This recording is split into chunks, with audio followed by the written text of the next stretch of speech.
Hello everyone, मेरे channel में आप सबका स्वागत है। हम देखते हैं कि जेवू उस जगह जाता है जहां बोराम ने उसे बुलाया था और वो चेयर लीडर का रूम था और बोराम उसे वो फॉर्म दिखाती है जो उसने जेवू से तब भरवाया था जब वो नशे में था और उस पर उसके फिंगरप्रिंट्स भी थे, जिसकी वजह से अब उसे उसका ग्रुप ज्वाइन करना पड़ेगा। और जब वो प्रैक्टिस करता है तो वो बहुत जल्दी थक जाता है। फिर बंदू सोयोंग से मिलने जाता है और उस वक्त उसकी कोच उससे कह रही थी कि उसे अपना वजन थोड़ा कम करना पड़ेगा और बंदू उसके लिए डोनट्स लाता है, पर अपनी कोच के एडवाइस की वजह से सोयोंग वो डोनट्स नहीं खाती। और जब बंदू वहाँ से जा रहा था तभी सोयोंग बेहोश हो जाती है और बंदू उसे हॉस्पिटल में ले जाता है। और जब उसकी आंख खुलती है तो उसके पेट से आवाज आती है क्योंकि उसे भूख लग रही थी और बंदू उसे एक रेस्टोरेंट में ले जाता है, पर वो उसे खाना खाने के लिए फोर्स नहीं करता, वो बस उसके साथ बैठकर खाना खाता है, जिसकी वजह से सोयोंग खुद पर कंट्रोल नहीं कर पाती और वो खाना खा लेती है। और खाने के बाद वो पछताती है कि उसने खाना क्यों खाया। तब बंदू उसे जूते देता है जो वो तब लाया था जब वो बेहोश थी और कहता है कि अब उसे उस खाने को डाइजेस्ट करना होगा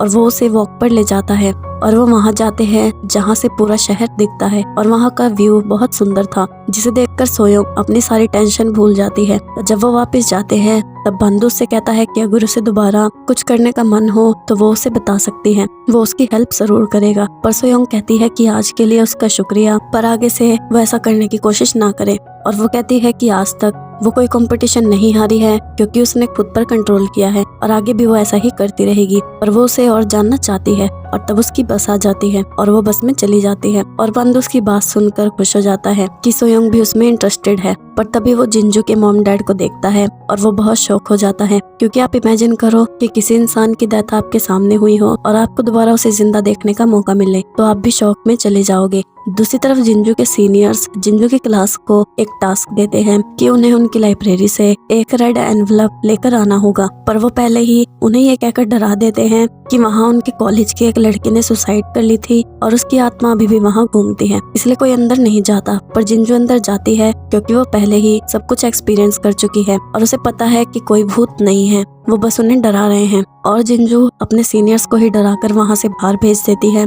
फिर वो रेड एनवलप ढूंढती है पर नामगिल अभी भी वहीं था और जिंजू को वो एनवलप मिल जाता है, पर वो बहुत ऊंचाई पर रखा था जिसके लिए वो सीढ़ी पर चढ़ती है। पर जब वो नीचे उतर रही थी तब उसका बैलेंस बिगड़ जाता है और वो गिरने वाली थी, तभी नामगिल उसे बचा लेता है। तब जिंजू नामगिल को धक्का देकर पीछे जाती है और वो सीढ़ी से टकराती है और फिर से नामगिल उसे बचाता है, पर वो सीढ़ी उसके ऊपर गिर जाती है और उसके पैर में भी मोच आ जाती है। और जब जिंजू को ये पता चलता है कि उसके पैर में मोच आ गई है तो वो उसे अपने सहारे से बाहर ले जाती है और फिर वो सब जिंजू की जीत की खुशी में ड्रिंक करने जाते हैं। और जिंजू नामगिल के लिए बर्फ लाती है और उसे उसके पैर पर रखती है ताकि उसकी सूजन ठीक हो जाए और वो बहुत ज्यादा ड्रिंक करती है। और जब वो वापस जाती है तब नामगिल उसकी सेफ्टी के लिए उसके पीछे जाता है और वो बस में भी जिंजू के साथ था। पर उस वक्त जिंजू को सोजिन की याद आ रही थी और वो फिर से बहुत ज्यादा रो रही थी और नामगिल फिर से ये समझ नहीं पाता कि वो इतना क्यों रो रही है और वो अपनी तसल्ली के लिए जिंजू के घर तक उसके पीछे जाता है क्योंकि उसे जिंजू की चिंता थी। अगले दिन जब जिंजू उठती है तो वो देखती है कि वो भी पास्ट में ही थी और वो अपनी मॉम के साथ ग्रोसरी शॉपिंग के लिए जाती है। और जब वो वापस आ रहे थे तब उसकी मॉम को याद आता है कि वो फोटो स्टूडियो से फोटो लाना भूल गई। तब जिंजू फोटो लेने जाती है और उसकी मॉम जब घर पहुंचती है तो वो अपने घर के बाहर अंगूर रखे हुए देखती है जो बंदू ने रखे थे, क्योंकि उसकी मॉम को अंगूर बहुत पसंद थे। और तब उसकी मॉम आसपास देखती है तभी एक आदमी उससे टकराता है और उसका सारा सामान गिर जाता है, पर वो आदमी उससे माफी मांगे बिना वहाँ से जाने लगता है। तब जिंजू की मॉम उसे रोकती है और कहती है कि उसे उससे माफी मांगनी चाहिए, पर बाद में उससे कहता है कि वो उससे माफी क्यों मांगेगा और वो जिंजू की मॉम के करीब जाने लगता है। पर तभी बंदू वहाँ आता है और वो उस आदमी को धक्का देता है और कहता है कि वो ये क्या कर रहा है और उसे उससे माफी मांगनी चाहिए क्योंकि गलती उसकी है। तब वो आदमी बंदू से कहता है कि वो उस औरत का क्या लगता है जो वो उसकी हेल्प कर रहा है। तो बंदू कहता है कि वो उसका बेटा है और उसकी बात सुनकर वो आदमी वहाँ से चला जाता है। और बंदू जिंजू की मॉम से पूछता है कि क्या वो ठीक है और उसे वो टाइम याद आता है जब उसकी जिंजू के साथ शादी हुई थी और उसकी मॉम उसे बिल्कुल अपने बेटे की तरह ट्रीट करती थी। पर तभी जिंजू वहाँ आती है और वो बंदू को धक्का देती है और अपनी मॉम से कहती है कि वो घर के अंदर जाए। तब उसकी मॉम उसे बताने की कोशिश करती है कि बंदू ने उसकी मदद की है, पर जिंजू उसकी कोई भी बात नहीं सुनती और अपनी मॉम को घर के अंदर भेज देती है। और बंदू से कहती है कि उसकी यहाँ आने की हिम्मत कैसे हुई और क्या वो यहाँ उसकी मॉम को देखने आया है। और वो कहती है कि वो उसे अपने घर के आसपास भी नहीं देखना चाहती। और जब वो अंदर जाती है तब उसकी मॉम उससे पूछती है कि क्या वो उस लड़के को जानती है, पर जिंजू कहती है नहीं। और उसकी मॉम कहती है कि फिर उसने उसके साथ ऐसा बिहेव क्यों किया, और उस लड़के ने उसकी हेल्प की थी और उसे उसका शुक्रिया करना चाहिए था। पर जिंजू कहती है कि वो अच्छा इंसान नहीं है और वो अपने रूम में चली जाती है। फिर हम देखते हैं कि जेवू चेयर लीडिंग की प्रैक्टिस कर रहा था, पर वो डांस नहीं कर पा रहा था और बहुत जल्दी थक जाता था, जिसकी वजह से बोराम उसे डांस सिखाती है। और वो बोराम से पूछता है कि उसे कब उसके जैसे कपड़े पहनने का मौका मिलेगा और वो उसके साथ डांस कर पाएगा। तब बोराम उसके साथ वो डांस करती है और भागकर उसके पास आती है, पर वो उसे उठा नहीं पाता और वो दोनों नीचे गिर जाते हैं। और तब बोराम जेवू को किस करती है और जेवू शर्मा कर वहाँ से चला जाता है। अगले दिन जिंजू अपनी मॉम और डैड के साथ हॉस्पिटल जाती है और वो डॉक्टर से अपनी मॉम की हेल्थ के बारे में पूछती है। तब डॉक्टर कहता है कि उसकी मॉम रेगुलर दवाइयाँ खा रही हैं, इसलिए वो ठीक है और उसे चिंता करने की जरूरत नहीं क्योंकि उसकी मॉम बहुत लंबी उम्र जिएगी। पर जिंजू को पता है कि उसकी मॉम सिर्फ 10 साल और जिएगी। और डॉक्टर नर्स को बताता है कि कल उस पेशेंट का बेटा भी उससे उसकी मॉम की कंडीशन के बारे में पूछ रहा था। तब नर्स उसे बताती है कि उस पेशेंट का कोई बेटा नहीं है, उसकी सिर्फ 2 बेटियां हैं। फिर हम देखते हैं कि नामगिल कॉलेज जाता है और वो अपनी कार में जिंजू का पर्स देखता है और लंच टाइम में वो जिंजू को कैंटीन में बैठा देखता है और उसके पास जाता है। तब बोराम और सोल भी उसके पास आती हैं और बोराम नामगिल से कहती है कि वो इस बात से परेशान होगा कि जिंजू ने उसे रिजेक्ट कर दिया और उसने ऐसा इसलिए किया क्योंकि उसे पहली बार किसी ने डेट के लिए पूछा था। तब जिंजू बोराम को बताती है कि उसने उसे डेट के लिए नहीं पूछा था और नामगिल कहता है कि वो सच बोल रही है कि उसने उसे डेट के लिए नहीं पूछा था, पर वो उसके साथ फ्लर्ट कर रहा है। और वो जिंजू से कहता है कि वो उसके साथ बाहर चले और जिंजू नामगिल से पूछती है कि उसने ही उसे मना किया था कि वो उसके करीब आने की कोशिश ना करे और अब वो खुद उसके करीब आने की कोशिश कर रहा है। तब नामगिल कहता है कि पिछले कुछ दिनों से वो उससे फ्लर्ट कर रही है और जिंजू कहती है कि उसने ऐसा कब किया और जो गेट पर उनकी हग हुई थी वो एक एक्सीडेंट था और लाइब्रेरी में जो हुआ वो भी एक एक्सीडेंट था। और लाइब्रेरी से उसे याद आता है कि नामगिल के पैर में मोच आई थी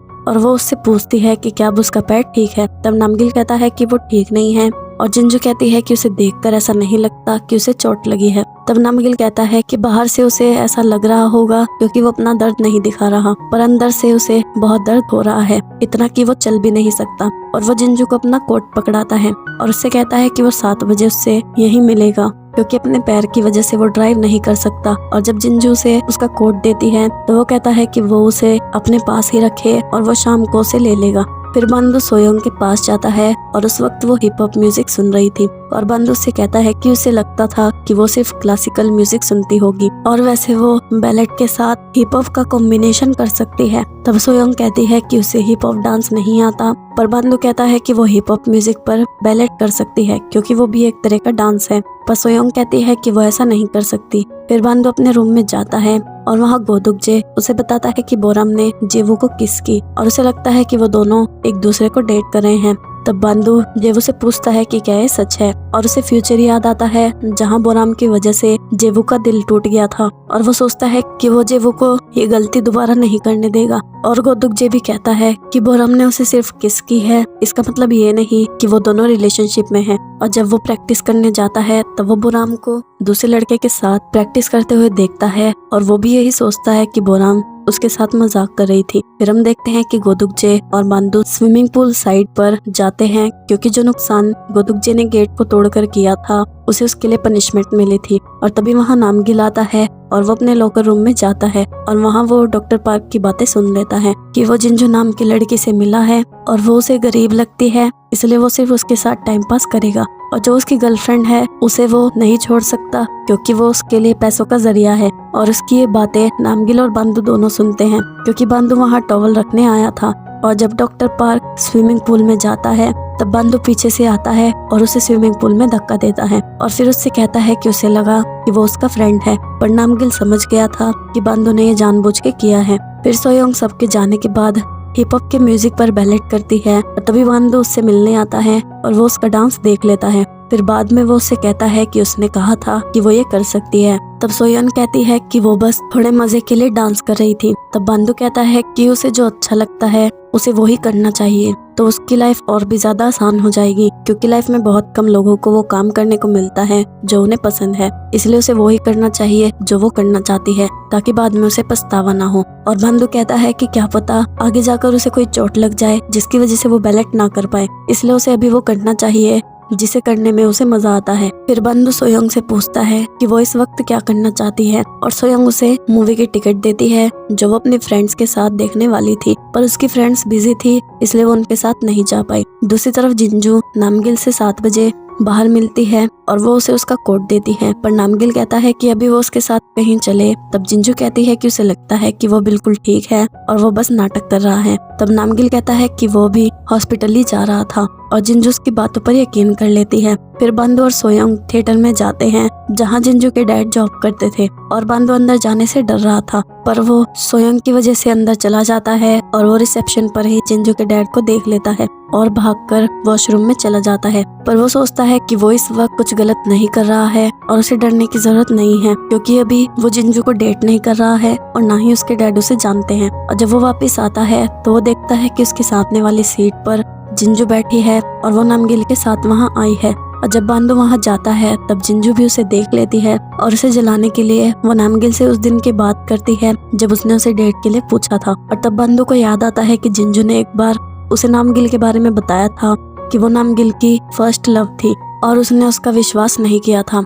और मूवी में भी बंधु जिंजू और नामगिल को ही देख रहा था। और मूवी खत्म होने के बाद जब वो वहाँ से जा रहे थे तब जिंजू के डैड उनके पास आते हैं और बंधु उन्हें देखकर वहाँ से भाग जाता है। और जिंजू अपने डैड को बताती है कि नामगिल उसका सीनियर है, और उसके डैड उससे कहते हैं कि वो घर जाने वाला है और क्या वो उसके साथ चलेगी, पर जिंजू कहती है कि वो अकेले जा सकती है और उसके डैड वहाँ से चले जाते हैं। और जिंजू नामगिल से कहती है कि अब उसका पैर ठीक हो गया होगा इसलिए अब उसे चलना चाहिए, पर नामगिल कहता है कि उसके पास एक चीज है जिसके लिए वो पुलिस स्टेशन जाने वाला था और क्या वो भी उसके साथ चलेगी। और वो जिंजू को उसका पर्स दिखाता है और वो रेस्टोरेंट में जाते हैं और जिंजू नामगिल से कहती है कि उसने ये पर्स एक टैक्सी में खोया था, और नामगिल कहता है कि उसे ये कॉलेज की पार्किंग लॉट में मिला। तब जिंजू से चेक करती है और उसमें उसका सारा सामान था, और वो नामगिल से पूछती है कि उसे कैसे पता चला कि ये उसका पर्स है, क्योंकि इसमें कोई आइडेंटिटी कार्ड नहीं है। तब नामगिल कहता है कि उसने सबसे पूछा। तब जिंजू कहती है कि उसे लगता है कि वो अपनी चोट के बारे में झूठ बोल रहा है और उसे उसकी चोट के बारे में पता होना चाहिए, क्योंकि अगर ये सच है कि उसे चोट लगी है तो वो बहुत बुरा फील करेगी। और वो नामगिल से कहती है कि उसके पास बहुत सारे पैसे हैं और वो अमीर है तो वो हॉस्पिटल में क्यों नहीं जाता। तब नामगिल कहता है कि उसे कैसे पता कि वो अमीर है, और जिंजू कहती है कि उसके कपड़े ब्रांडेड हैं और उसकी घड़ी भी और उसकी कार भी बहुत महंगी है और कोई भी ये बता सकता है कि वो एक अमीर घर से है। तब नामगिल कहता है कि वो बिल्कुल सही बोल रही है। तब जिंजू कहती है कि क्योंकि उसने उसका पर्स ढूंढा है इसलिए आज वो कुछ भी ऑर्डर कर सकता है और पेमेंट वो करेगी। और वो नामगिल से पूछती है कि उसे क्या चाहिए। तब नामगिल कहता है कि उसे वो चाहिए और उसे लगता है कि वो उसे लाइक करने लगा है। दूसरी तरफ सोयोंग बंधु से पूछती है कि उसने थिएटर में ऐसा क्यों किया। तब बंधु कहता है कि उसे लगा कि वो उन्हें जानता है। तभी सोयोंग वहाँ कुछ लोगों को डांस करते हुए देखती है और वो भी वहाँ जाती है और उन्हें ज्वाइन करती है और वो हिप हॉप पर बैलेट करती है और इससे वो बहुत खुश होती है। और जब वो वापस जाते हैं तब सोयोंग चलते चलते बंधु का हाथ पकड़ती है और बंधु भी बहुत खुश हो जाता है। फिर नामगिल भी जिंजू को घर छोड़ने जाता है और जब वो वापस जा रहा था तब जिंजू के डैड उसे रोकते हैं और उसे ड्रिंक के लिए ले जाते हैं और वो दोनों ड्रिंक करते हैं। और उसके डैड नामगिल से पूछते हैं कि वो क्या करता है और नामगिल उसे बताता है कि वो जिंजू के कॉलेज में 4th ईयर में पढ़ता है और जल्दी ही ग्रेजुएट होने वाला है। तब जिंजू के डैड नामगिल से पूछते हैं कि उसके डैड क्या करते हैं और नामगिल उसे बताता है कि उसके डैड उसके कॉलेज के डायरेक्टर हैं और वो कहता है कि वो ये बात जिंजू को ना बताए क्योंकि ये बात किसी को भी नहीं पता। तब जिंजू के डैड भी कहते हैं कि वो जिंजू को ये ना बताए कि वो दोनों मिले थे और वो नामगिल से पूछता है कि क्या वो सच में जिंजू को पसंद करता है। तब नामगिल कहता है कि वो जिंजू को बहुत ज्यादा पसंद करता है। अगले दिन जब सोयोंग कॉलेज जाती है तो बहुत तेज बारिश होने लगती है और वो बस स्टेशन पर बंधु का इंतजार कर रही थी। और जब बंधु आता है तो वो बंधु के साथ अम्ब्रेला शेयर करती है।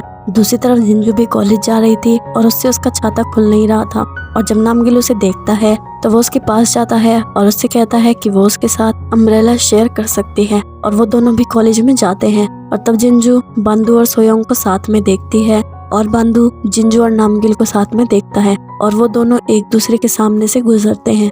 आगे क्या होता है ये जानने के लिए मेरे चैनल को सब्सक्राइब और बेल नोटिफिकेशन को ऑन कर लो ताकि नई वीडियो की नोटिफिकेशन आपको मिल जाए। और वीडियो अच्छी लगी हो तो वीडियो को लाइक ज़रूर करना। अब मैं मिलूंगी आपसे अगली वीडियो में, तब तक के लिए अन्यंग एवरीवन।